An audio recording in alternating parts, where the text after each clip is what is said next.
Hey there guys, the PC guy here with the news in tech and gaming for the week. Let's start hitting it off with the motherboards for the upcoming Zen 2 processors. We already knew that the x570 were going to be a bit more expensive than we are used to compared to AMD motherboards in the past, but now we actually know that there is an even more premium line coming with the x590, which it is still kind of in the rumor mill. We don't know exactly about the specs and what features they'll offer, but we can expect things like more PCIe lanes and that sort of thing. And we'll need to wait for further details, but for now we do know that there's a very good chance that they'll be coming. The PCIe Special Interest Group has announced the PCIe 6.0 specification. This is only weeks after the PCIe 5.0 has come out, and just now, the 4.0 is making its way to our motherboards with AMD's upcoming x570 motherboards. So what does this mean? This means that it will be years before we see this in our home computers, at the very least, 2 to 4 years, something along those lines. However, each generation of PCIe right now is doubling the bandwidth. It's not a massive increase in let's say graphics performance or anything of the sort, as we have been seeing lately. Even the 4.0 PCIe that AMD will be bringing is not really necessary for example, gaming or most workloads. However, it does help a lot with faster storage. So at least maybe we'll see some improvement in that in the future in the storage speed department. PCC Tech has been reporting some news regarding the RTX Super line. Mind you, these are not official announcements, they are leaks and should be treated as such. There was a rumor going around that they were going to be released on the 21st of June, which was yesterday, so obviously that did not happen, otherwise we would be reporting that. No, but now the new story is that they will be announced on July the 2nd, and they will be launched in two waves. So the first wave is going to be the RTX 2060 and 2070 Super on July the 9th, and that the tentative date, and this even the leak says it's tentative, so take it with an extra grain of salt, would be July 23rd for the RTX 2080 Super. Now it does not mention any 2080 Ti Super, so maybe that part of the previously leaked stories was not true after all. Kind of hoping it is, because I was kind of hoping to go for one perhaps, but we'll have to see exactly how that plays out and hope that this leak and that these dates are accurate. This new RTX line refresh will obviously bring price cuts to the older cards, so you can at least grab a graphics card that is cheaper than you would grab it now, even if you don't go for the super line. Speaking about price cuts, DigiTimes has been reporting, according to sources in the motherboard maker department, that Intel is going to be slashing their prices across the board for around 15% on their CPUs of the 8th and 9th generation. This, if true, is a clear attempt at undermining AMD's Ryzen 3000 series sales. Is it going to be successful? I hope not, because the thing with Intel right now is that as much as it is about price versus performance, which AMD is reigning right now, so AMD Intel slashing their prices kind of evens the balance on that department. It also goes about, for example, the security mitigations that make your PC sluggish, like I just said on my case. I installed the Windows update and I do notice a slowdown on my PC. I don't notice it on benchmarks for some reason, because I don't kind of get why, but then again, that I would have to go into more technical detail that I personally am not very familiar with. So I'll just leave it at that. I don't see the difference in benchmarks. Yet in general use of the PC on day-to-day use, I do notice a difference on how the PC performs and responds. So that's what you get with Intel. That's something you want to get with AMD, because those mitigations are not for them. So is this price cut going to be very effective, or is it going to be worth still going Intel? Probably not, for those reasons, even more than price and value propositions. There is also the other issue that just because they are slashing the prices of the CPUs in 15% doesn't mean that it will be 50% cheaper on the shelves. It still remains to be seen if those price cuts will be also reflected on the consumer prices, or if the final product will remain roughly the same, and the difference will be mostly absorbed by retailers and OEM manufacturers and all that sort of middlemen. Still on the subject of Intel, they have launched a performance maximizer. What does the performance maximizer do? It's kind of similar to the OC scanner that I have shown you guys on the Afterburner for overclocking your graphics cards. It will basically overclock your CPU. Now, there is a few things to keep in mind and why this is a little bit shady. First thing to keep in mind is that they still say that overclocking will void your warranty, and if you burn out your CPU because of overclocking, you are out of luck and you'll just have to get a new one.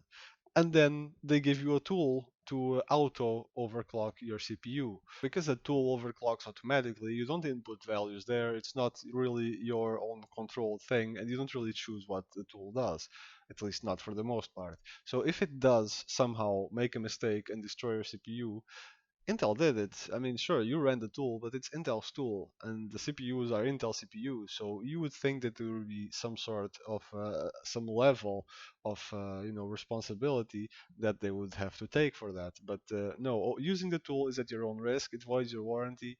However, and here's the even more I don't know fishy part, if you ask me. Intel is, at the same time that they are saying overclocking with this tool voids your warranty, they are at the same time trying to push and sell a $20 warranty for one time. If your CPU dies, you have a one-time use of that warranty to send it back and get a new one. No questions asked if it died from overclocking. Now, do I really even have to describe how screwed up this is? They're basically giving you a tool, telling you it might fire your CPU, but hey, if you pay $20 to us or euros or whatever, then it's fine. We'll just replace it.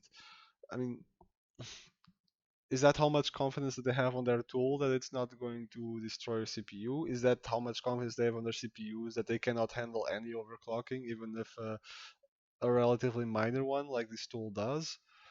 Are they just trying to squeeze some more money out of us by making us fear that the tool will destroy the CPU by overclocking it? Could be any one of those. I mean, in any case, the reported results for the tool, I have not dug around too much because I rather overclock it myself. But the results that I have seen reported so far are not impressive. They do push the CPUs to like 5.0, 5.1 gigahertz. People are reporting that the voltages that it uses are reasonable, but still, it's not impressive, and you can do better doing it manually. So it's not really something that I would advise for overclocking enthusiasts or just PC enthusiasts in general. If you are a bit more familiar with tech, you're better off doing it yourself. Although, if it is as safe as people are saying it is, because it seems that it does not go crazy on the voltage, if it is that safe, then it could be something for people that just want to dip their toes a bit on overclocking, but without actually going to do everything themselves. So the initiative is good, the implementation is bad, and the whole story with the warranty, I really think that if they offer you a product like this, you kind of expect it that it is the users of that product is within their warranty, especially because it is the same company. So that much I think is fishy, and I think that the $20 warranty is basically trying to squeeze you out of $20.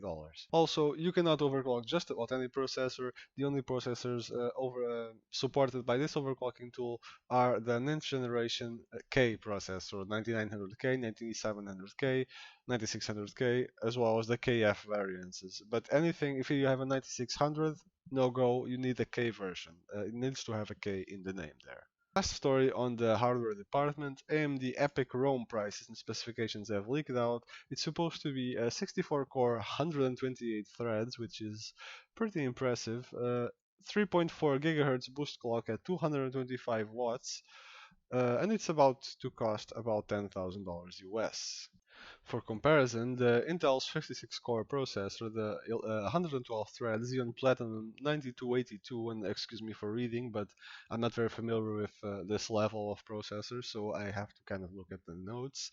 Uh, it was announced a few months back with a TDP of 400 watts, that's almost double of what the AMD part is doing, maximum boost frequency of 3.8, and it is expected to cost between 25 and $50,000. So we're talking about a CPU that has more cores, more threads, uh, less wattage requirements, and it costs anywhere, depending on the price of the Intel part, it will cost anywhere between about a third and a fifth of the price. So why would anyone even go for the Intel parts? I am not sure. Sure, the frequency is slightly higher, but even then, the core and thread counts is lower, and the TDP is much higher, and the price is. You're better off buying three of the AMD processors and just spreading out your tasks because that's how the price difference is.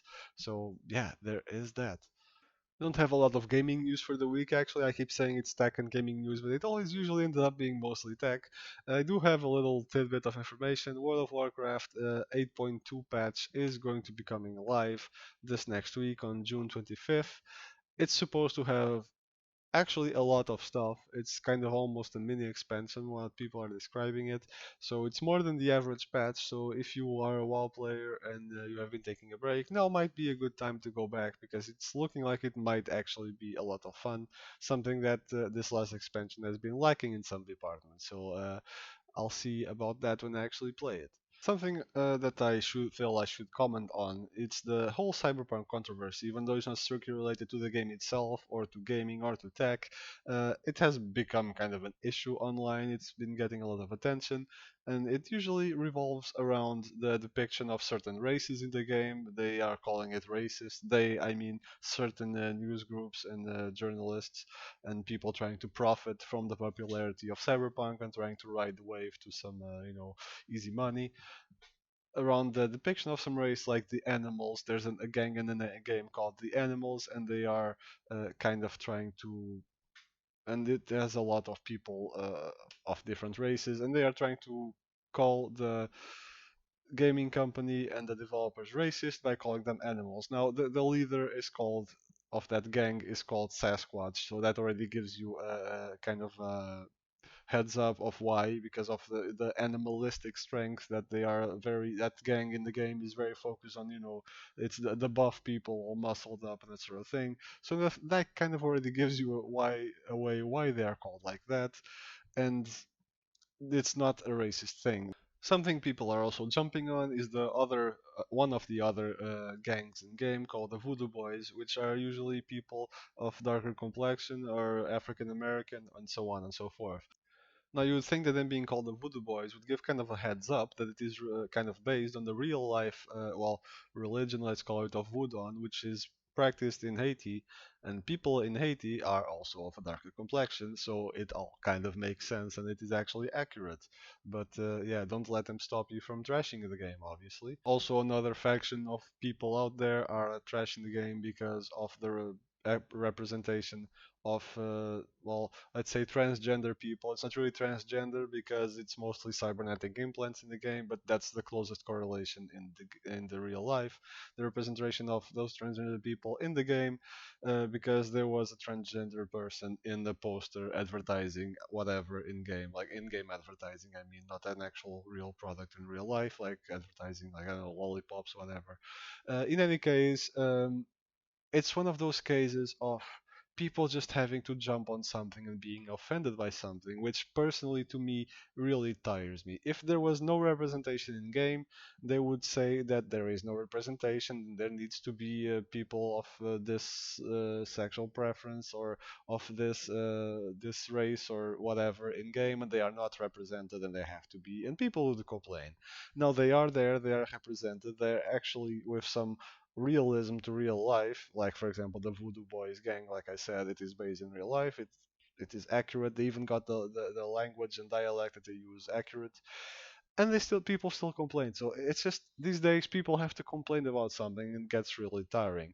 If you're offended, I mean there are offensive media out there. There is offensive games that are make a bad representation of whatever, and okay, those you it's okay to be offended like that and to say, hey, this isn't good. But when there's nothing to be offended about, people still get offended, and honestly, it gets really tiring. And if you're one of those people that get offended by something and has to react to something, you're offended. Good for you. Leave the rest of us alone and leave the rest of us to enjoy our gaming or movies or whatever. If you don't like it, if you're offended by it, then don't watch it. You don't have to make it a problem for everyone else. That's what I have to say about this matter. There's also the slight thing about the creators of Cyberpunk, which is that Mike Pondsmith, the creator of Cyberpunk, and it's a tabletop game, not just a game, and it's been going for years and years. He's actually an African American, and he has actually said, "Don't tell me what to be offended by," uh, because it's mostly white people coming up with the attacks on the game, and they are supposed to be telling an African American that he should be offended about the representation of his race, and it's just a bit nonsensical. But as I've said, it's the easy ride on fame, on other people's fame, to try to get money out of it, and that's really all it is. These have been most of the news for the week. E3 is over, Computex is over. It's about to slow down a little bit, most likely. So I'll see news I can dig up and discuss with you guys. Let me know what you are excited about. What do you think about the RTX line super refresh? What do you think about the AMD processors? If you're thinking about upgrading a PC, are you gonna go Intel? Are you gonna go AMD? What do you think? Now, like and subscribe if you enjoy this content. I'll do my best to keep it coming, and I will see you guys next time.